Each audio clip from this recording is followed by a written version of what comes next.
Bismillahirrahmanirrahim. Assalamualaikum warahmatullahi wabarakatuh. Waalaikumsalam warahmatullahi wabarakatuh. Alhamdulillah wassalatu wassalamu ala Rasulillah wa ala alihi wa ashabihi wa mawalah. Amma ba'du. Subhanaka la ilma lana illa ma 'allamtana innaka antal alimul hakim. Hasbunallah wa ni'mal wakil. Wala haula wala quwwata illa billahil aliyyil azim.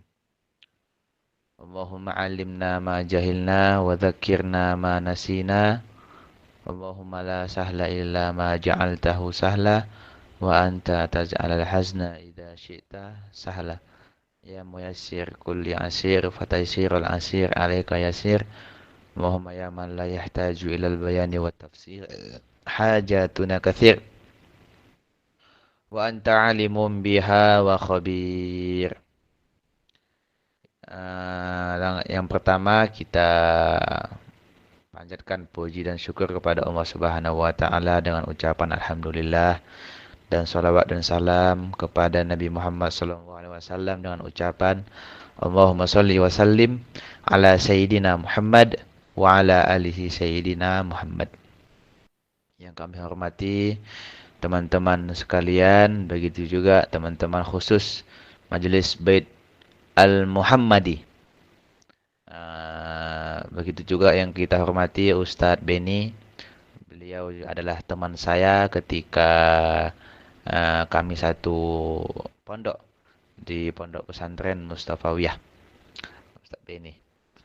Kemudian mohon maaf atas keterlambatan saya karena tadi di pondok ada acara, ada sosialisasi, kemudian dan tidak bisa ditinggalkan.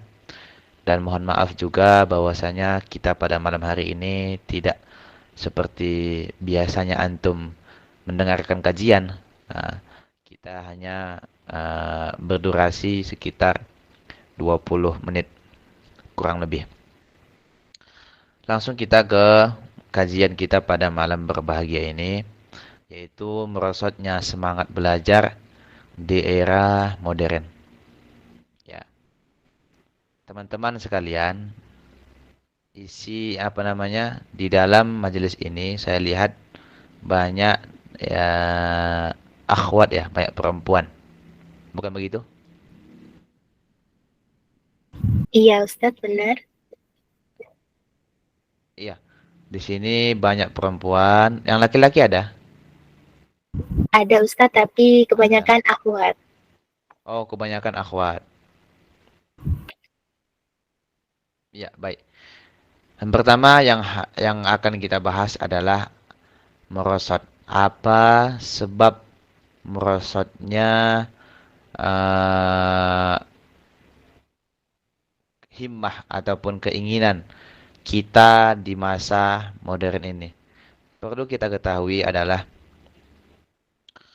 dulu saya ingin sedikit bercerita di zaman-zaman ulama dahulu, terutama di Hadramaut. Di Hadramaut ada namanya Al-Habib Abdullah bin Husain bin Thahir. Al-Habib Abdullah bin Husain bin Thahir punya kakak namanya Thahir bin Husain bin Thahir. Si adik namanya Abdullah, si kakak namanya Thahir. Nama ayahnya mereka adalah Thahir. Husain. Nah, mereka ya, Al-Habib Abdullah dan Habib Thahir tadi ya, dalam waktunya selalu mengisi dengan ilmu dan ilmu. Ketika si kakak makan, maka si adik yang baca kitab. Kalau si adik yang makan, maka gantian si kakak yang baca kitab. Kalau si kakak masuk kamar mandi, maka si adik membaca kitab dari luar kamar mandi. Karena dalam kamar mandi tidak boleh baca kitab. Tidak boleh berzikir secara lisan. Kalau dalam hati boleh. Nah, jadi bagaimana solusinya? Mereka, si adik membaca kitab dari luar dengan mengangkat suaranya, menguatkan suaranya sehingga yang di dalam kedengaran. Itu cerita mereka.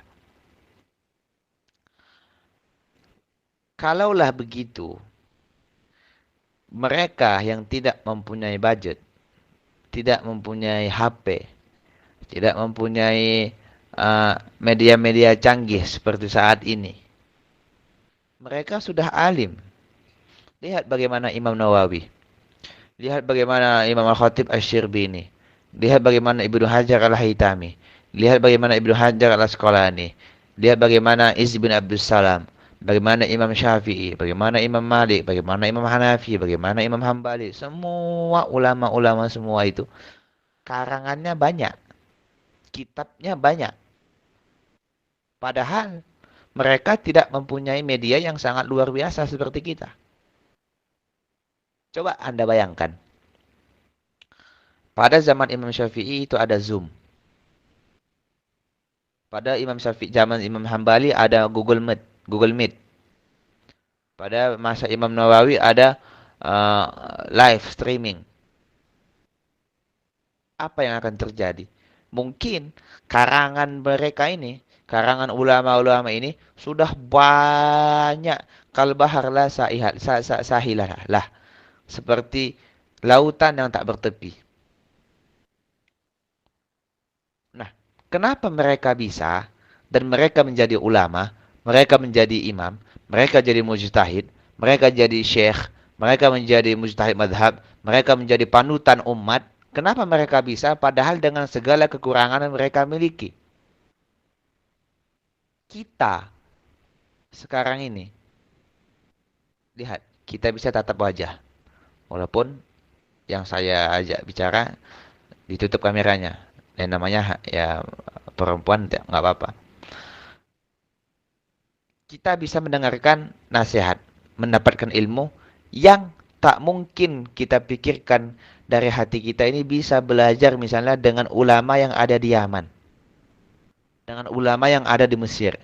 Dengan ulama yang ada di Syria. Dengan ulama yang ada di Jawa. Dengan ulama yang ada di Sumatera. Dengan ulama yang ada di Kalimantan. Nggak akan pernah terbesit di hati kita bisa mendapatkan ilmu dari mereka. Tapi sekarang itu bisa. Antum ingin mendapatkan ilmu dari Habib Umar bin Hafil, bisa dari YouTube. Antum bisa mendengarkan ceramah, nasihat, ilmu dari Buya Yahya yang di Cirebon misalnya. Bisa. Pengen mendapatkan ilmu dari ulama Mesir, bisa. Syekh Ali Jum'ah misalnya, bisa. Pengen mendapatkan ilmu dari Syria, bisa. Dari Mekah, bisa. Semua media mendukung. Cuman kitanya yang merosot. Kitanya yang bisa berubah-ubah. Kita yang terganggu. Buka Google Meet. Buka Zoom. Buka live streaming. Buka video pengajian di YouTube. Tapi malah keluar notifikasi WA. Notifikasi IG. Ini menchat Anda. Menanyakan apa kabar.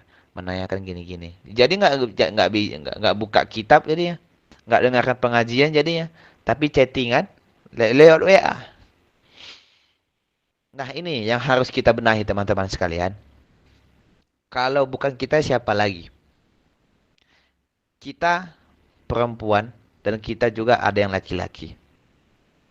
Kalau seorang ayah tidak belajar agama dengan baik, maka bagaimana dia akan membimbing istrinya?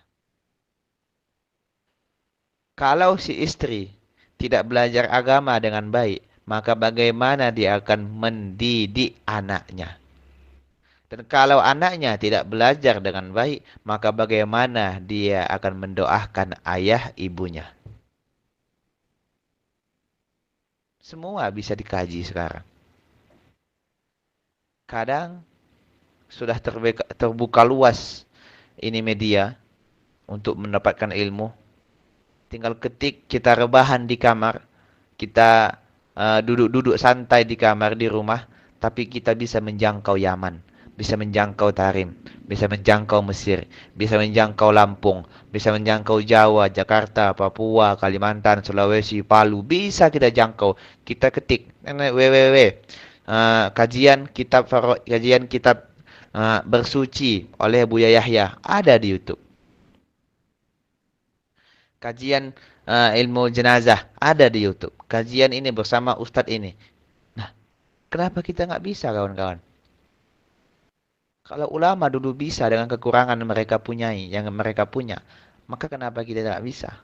Cuman nanti ketika belajar lewat YouTube, ketika belajar lewat Google, maka carilah ustadz yang sudah direkomendasikan. Yang betul-betul dia belajar di mana, sanadnya jelas. Sehingga kita tidak salah dalam memilih guru. Teman-teman sekalian, ketahuilah walaupun kita mempunyai tekad dan semangat yang kuat untuk beribadah, itu tidak akan diterima oleh Allah kecuali dua. Yang pertama, niatnya harus ikhlas. Kalau kita bersedekah, niatnya bukan karena Allah, tapi karena manusia, maka itu tidak diterima oleh Allah. Yang kedua, muwafaqatus syar'i. Harus sesuai dengan syariat. Tidak bisa ada orang haid masuk ke masjid dan sholat di masjid dan mengatakan, saya kan niatnya baik Ustadz. Saya kan bagus sholat. Loh, Tuhan kan tahu dengan niat kita, kata dia. Tidak boleh. La uhillu al-masjida lil haid wal junub. Tidak aku halalkan, kata Nabi, masjid itu untuk orang yang haid dan orang yang junub. Tak boleh masuk. Tak boleh menetap di situ. Walaupun niat kita baik. Untuk belajar misalnya. Harus sepenuh dengan ilmu. Ustadz, aku misalnya lagi datang bulan. Ingin puasa. Aku puasa ya. Kan Tuhan tahu niat kita tidak. Wahai kawan-kawan. Tidak. Itu tidak akan diterima oleh Allah. Kenapa? Karena tidak sesuai dengan syariat Islam yang telah dibuat oleh Allah dan Rasul-Nya. Walaupun tanda kutip niat kita baik, tapi agama ini dibangun dengan dalil dan dibangun dengan syariat, bukan hanya dibangun dengan walaupun niatnya baik, tapi kalau itu membuat Allah marah, membuat Rasul murka, maka itu ditolak oleh Allah Subhanahu wa taala. Yang pertama tadi niat, yang kedua muwafaqatus syar'i, harus sesuai dengan syariat Islam yang dibagi sebagaimana diajarkan oleh Allah dan Rasulnya. Teman-teman sekalian yang sangat saya hormati, terlebih-lebih ini adalah bulan Rajab. Satu minggu lagi ya, atau 10 hari lagi kita akan masuk ke bulan Sya'ban. Dan tak beberapa lama lagi kita akan masuk ke bulan Ramadan.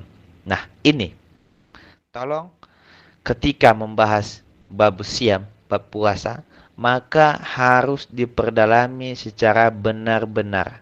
Jangan tanggung-tanggung. Bagaimana Anda bisa ibadah sedangkan ilmu Anda tak ada? Ada, bisa itu? Enggak bisa. Walaupun niat kita baik, tapi tidak didasari dengan ilmu Islam, ilmu pengetahuan, maka itu ditolak. Apa kata Ibnu Arsalan dalam kitab Zubatnya? Syairnya mengatakan, wa kullu amalin bi ghairi ilmin ya'malu a'maluhu mardudatun la tuqbalu.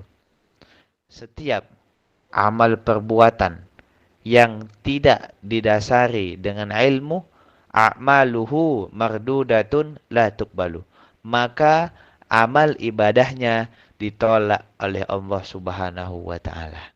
Bab puasa nanti bahas secara dalam. Bab salat bahas secara dalam. Sehingga apa yang kita ketahui bisa kita lakukan dan tidak terdapat kesalahan. Apa kata syair mengatakan, araftu syarra la li syarrihi walakin litawakkihi. Man lam ya'rifi syarra minan nasi yaqa'u fihi. Siapa yang tidak mengetahui kejelekan, maka dia akan terjatuh ke dalamnya. Contoh, apa itu ribah? Apa itu mencuri? Apa itu mengejek orang lain? Kita harus pelajari itu. Bukan ingin melaksanakannya, tapi ingin menjauhinya agar kita tidak terjatuh ke dalam larangan tadi. Itu. Merosot sekarang apa namanya, ilmu pengetahuan kita. Baik itu tulisan, apalagi minat baca nggak ada, minat literasi nggak ada, sedikit. Nah, mohon manfaatkanlah HP Anda. Nabi pernah ditanya oleh seorang perempuan, bagaimana itu suami wahai Rasulullah? Apa kata Rasulullah? Huwa naruk wa jannatuk. Suami itu adalah nerakamu dan bisa menjadi surgamu. Apa maksudnya? Kalau si istri taat kepada suami, maka si suami akan menjadi ladang dia agar bisa masuk surga. Kalau dia tidak patuh kepada suami, maka suami akan menjadi ladang dia menuju ke neraka. Maka begitu jugalah HP. HP huwa jannatuka wa naruk. HP ini adalah surgamu dan HP ini adalah nerakamu. Kenapa? Kalau bisa salah pakai, maka kita akan tergelincir ke neraka. Kalau kita bisa menggunakannya dengan baik, dengan mengatur waktu, manajemen waktu, maka dia akan menjadi penyebab kita masuk surga. Tapi kalau malah kebalikannya, dia akan membuat kita masuk neraka. Teman-teman sekalian, ketika ada pengajian, datang. Tidak bisa datang, lihat lewat online. Kalau tidak bisa juga, lihat catatan teman. Catat apa yang Anda dengarkan. Uktub ahsan ma tasma. Tulislah kalimat yang paling baik kamu dengar. Wahfaz ahsan ma taktub. Dan hafallah apa yang terbaik kamu tulis. Saya ulangi. Uktub ahsan ma tasma. Wahfaz ahsan ma taktub. Tulislah kalimat yang paling bagus kalian dengar. Ketika ustadz, syekh, habaib, kiai, dan yang lainnya memberikan suatu ilmu, apa yang bagus tulis. Dan apa katanya? Wahfaz ahsan ma taktub. Dari semua yang Anda tulis, jangan semua dihafal. Tapi ada beberapa yang harus paling penting dihafal, dan ada yang tidak terlalu penting dihafal. Nah itu. Harus juga tahu bagaimana cara belajar yang konsisten dan bagaimana cara menghafal yang tepat. Usahakan di satu hari itu, subuh saya ngapain saja, bangun jam berapa, subuh jam berapa, habis subuh saya ngapain, sampai ke zuhur saya ngapain, sesudah sholat saya ngapain, apakah baca Quran setiap satu halaman, sesudah asar saya ngapain, sesudah isya harus mengapain, sebelum bangun, sebelum tidur harus ngapain, tidur jam berapa. Jadi harus ada manajemen waktunya. Makanya kata Imam Ghazali di dalam Bidayatul Hidayah mengatakan, jangan jadikan waktu Anda itu kosong. Wa ta'mal fi mattafaq bimattafaq. Jadi karena waktu Anda kosong, tidak teratur, Anda melakukan apa yang terpikir di hati Anda. Hari ini cocoknya gini nih. Sekarang cocoknya gini. Enggak. Itu tidak bagus. Tapi yang bagusnya adalah kita harus manajemen waktu kita. Dari pagi sampai bangun lagi, apa yang harus kita lakukan? Apa yang harus kita tulis? Apa yang harus kita datangi? Apa yang harus kita baca?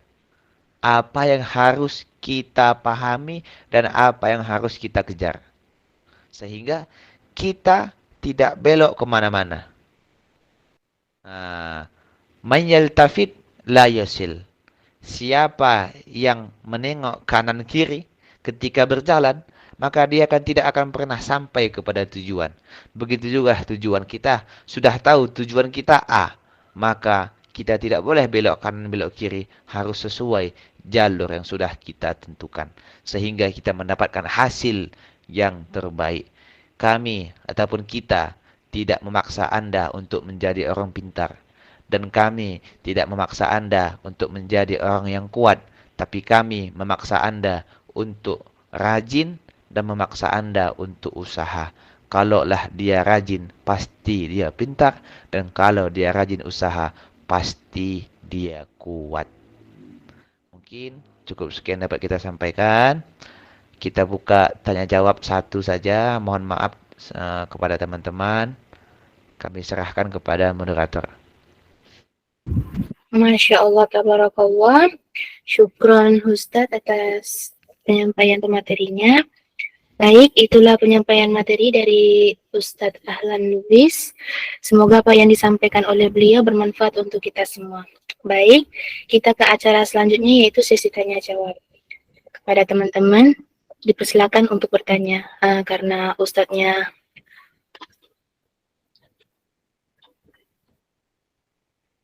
Afan. Baik, buat teman-teman yang ingin bertanya silakan.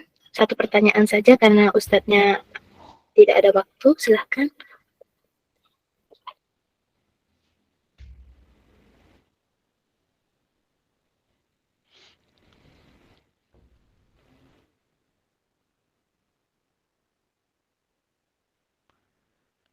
Boleh ditulis pertanyaannya, diketik.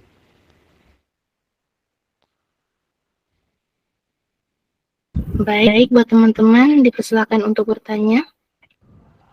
Mungkin pada malu ya.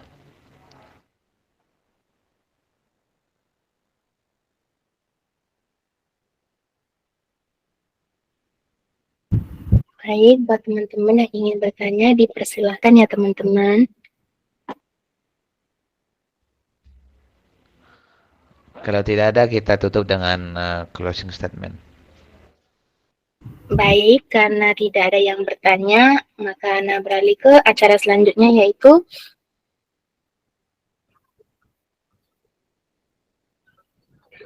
acara selanjutnya yaitu penyampaian kata motivasi. Kepada Ustadz Azlan Lubis, waktu dan tempat dipersilahkan. Baik. Nabi Muhammad SAW pernah bersabda, Asyaddun nasi nadamatan yaumal qiyamah rajulun amkanahu ayyatalubal ilma falam yatalubuhu. Yang salah satu paling berat penyesalannya ketika di hari kiamat adalah seseorang yang bisa menuntut ilmu, ada waktunya, ada kesempatannya, ada medianya, ada tempatnya. Dia masih kuat. Falam yatlubuhu. Tapi dia tidak mencari ilmu tersebut. Dia tidak menuntut ilmu tersebut. Tidak mencatat ilmu tersebut. Makanya kata Nabi, Asyaddun nasi hasratan yaumal qiyamah rajulun amkanahu ayyatlubal ilma falam yatlubhu. Salah satu yang paling besar penyesalannya nanti di hari kiamat adalah seseorang yang mungkin untuk menuntut ilmu, tapi dia tidak mau untuk mencari ilmu tersebut. Mudah-mudahan pada malam hari ini dan sampai ke depannya kita menjadi orang pilihan dan kita mendapat taufik dari Allah dan kita mendapat hidayah dari Allah sehingga kita mengetahui bagaimana pentingnya ilmu agama dan begitu juga penting ilmu pengetahuan agar ibadah kita sah dan diterima oleh Allah Subhanahu wa taala. itulah penyampaian kata motivasi yang sangat luar biasa dari Ustadz Ahlan Lubis. Semoga bisa memotivasi untuk kita semuanya. Baik, acara selanjutnya pembacaan doa. Kepada Ustadz Azlan Lubis dipersilahkan. Bismillahirrahmanirrahim. Alhamdulillah wassalatu wassalamu ala Rasulillah wa ala alihi wa sahbihi wa mawalah. Subhanaka la ilma lana illa ma 'allamtana innaka anta alimul hakim. Allah Rabbana zalamna anfusana wa illam taghfir lana wa tarhamna lanakunanna minal khasirin. Allahumma faqqihna fid din wa 'allimna ta'wil. Allahumma faqqihna fid din wa 'allimna ta'wil. Allahumma faqqihna fid din wa 'allimna ta'wil. Allahumma barik lana fi Rajab wa Sya'ban wa ballighna Ramadan. Rabbana atina fid dunya hasanah wa fil akhirati hasanah wa qina adzabannar. Wa sallallahu ala sayyidina Muhammadin nabiyil ummi wa ala alihi washabbihi wasallam walhamdulillahi rabbil alamin. Assalamualaikum warahmatullahi wabarakatuh. Saya mohon maaf jikalau ada kesalahan. Kita baca kafaratul majlis. Subhanakallahumma wa bihamdika nashhadu an la ilaha illa anta nastaghfiruka wa natubu ilaik.